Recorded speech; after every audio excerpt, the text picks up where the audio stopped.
ناظرین، جیسا کہ جانتے ہیں کہ وفد ترمیمی بل کو پارلیمنٹ کے دونوں ایوانوں میں پاس کرنے کے بعد فوری طور پہ اسے صدر جمہوریہ کی بھی منظوری حاصل ہو گئی ہے، تو دوسری طرف ملک کی سطح پر اس کا احتجاج جاری ہے۔ جیسا کہ نئے قانون کی منسوخی تک احتجاج جاری رہے گا، اس کے تعلق سے مسلم پرسنل لا بورڈ نے بیان دیا ہے،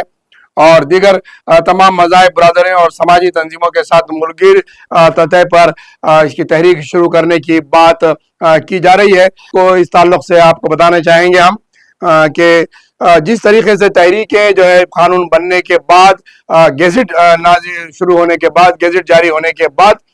اس تعلق سے بیانات جاری کیے جا رہے ہیں اور ملک گیر سطح پر احتجاج کرنے کی بات کی جا رہی ہے۔ جب ہم بات کر رہے ہیں عوام سے، تو عوام کی جب رائے لے رہے ہیں تو عوام کا کہنے کا مطلب یہ ہے کہ مسلم پرسنل لا بورڈ کا وقف بورڈ سے کیا تعلق ہے، کیونکہ شریعت کے اندر کوئی مداخلت والی بات اس کے اندر نہیں ہے، کیونکہ یہ زمینات اور املاک کی بات ہے۔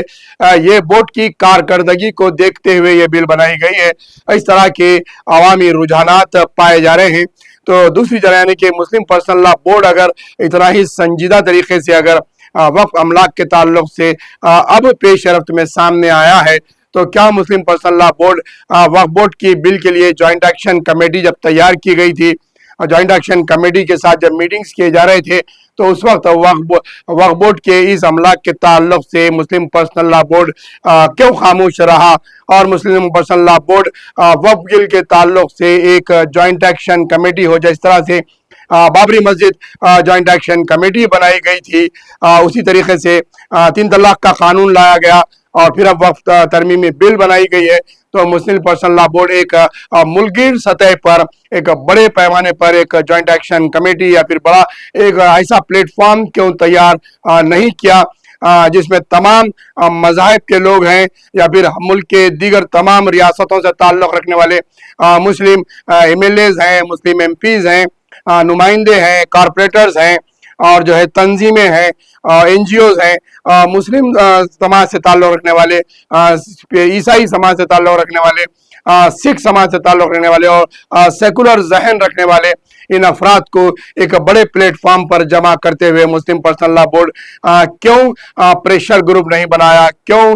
پارلیمنٹ کا اجلاس ہونے سے پہلے اس طریقے کی کارروائی کیوں نہیں کی گئی، اب ملک گیر طور پر احتجاج کیے جا رہے ہیں، یہ احتجاج پہلے کیوں نہیں کیے گئے، اس طریقے سے عوام کی رائے سامنے آ رہی ہے۔ مختلف عوام کی طرف سے سوشل میڈیا پر کمنٹس بھی دیے جا رہے ہیں، اور ہم جب پرسنل بات کرتے ہیں تو وہ لوگوں کا بھی عوام کی سمجھدار، دانشور اور جو ہے باسمجھ شعور لوگ ہیں، تو ان کا یہی کہنا ہے کہ بل بن جانے کے بعد، گزٹ آنے کے بعد اب کیوں ہوش آیا ہے، اور کیوں اس طریقے کے احتجاج شروع کیے جا رہے ہیں، اس کو پہلے سے کیوں نہیں کیا گیا، کیوں تیاری نہیں کی گئی تھی۔ اور دوسری جانب اس طریقے سے بھی کمنٹس آ رہے ہیں، اور اس طریقے سے بھی رائے دی جا رہی ہے کہ وقف املاک سے عام مسلمان اور غریب مسلمان کو کیا فائدہ حاصل ہو رہا ہے۔ جو قابضین ہیں،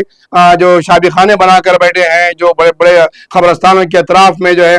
خبروں کو صفایا کرتے ہوئے ملگیات بنائے ہوئے ہیں، جو گھراں بنائے ہوئے ہیں، اور جو دیگر وقف بورڈ کی جو اراضیات ہیں اس پر شیڈ ڈال کر قبضہ کیے ہوئے ہیں، اب تک کیوں وقف بورڈ سے وقف بورڈ انہیں خالی نہیں کرایا، وقف بورڈ تک اب تک جوڈیشل پاور نہیں لیا گیا، وقف بورڈ کو کسی بھی اسٹیٹ کے وقف بورڈ کو جوڈیشل پاور نہیں دیا گیا، جب مسلم پرسنل لا بورڈ کیوں خاموش بیٹھا، کیونکہ چاروں طرف سے مسلم پرسنل لا بورڈ پر ہی جو ہے نشانہ بنایا جا رہا ہے کہ مسلم پرسنل لا بورڈ کیوں اب تک خاموش ہے۔ اب دوسری طرف جا کے دیکھیں گے آپ کہ وقف بورڈ پہ وقف قانون کے خلاف احتجاج کرنے والوں پر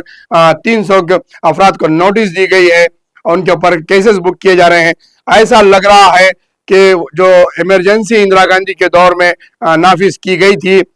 یہ وقف بل کے نام پر مسلمانوں پر ایمرجنسی نافذ کی گئی ہے بی جے پی کی جانب سے، یعنی کہ وقف بل کے خلاف بولنا آپ کے اوپر کیس بک ہو سکتا ہے، آپ اگر کورٹ کو جا رہے ہیں تو بھی آپ کے خلاف احتجاج کے خلاف آپ کے لیے